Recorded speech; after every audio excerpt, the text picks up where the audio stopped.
Hello friends, good afternoon. যাই হোক, আমি এখন বেরিয়ে পড়লাম বীরনগরের উদ্দেশ্যে। আমি এখন বীরনগরে যাচ্ছি এবং চামালডাঙ্গায় চলে এসেছি। চামালডাঙ্গা দিয়ে সোজা রাস্তা ধরে আমি চলে যাচ্ছি এখন বীরনগর যাওয়ার পথে চলে এসেছি আমি মানিকতলা নতুন পাড়ায় চলে এসেছি। আমার সামনে দিয়ে একটা গাড়ি বাস হয়ে চলে গেল, আমিও যাচ্ছি পিছন।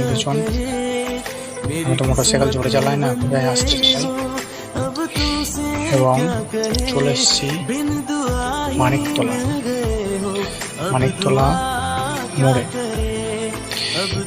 মোড়ে চলে এসেছি। এখন আমি যাচ্ছি বীরনগর ঢুকে গেছি আমি। বীরনগর বড় বাজার, যেখানে মেলা হয় আমি চলে এসেছি। এই যে বীরনগর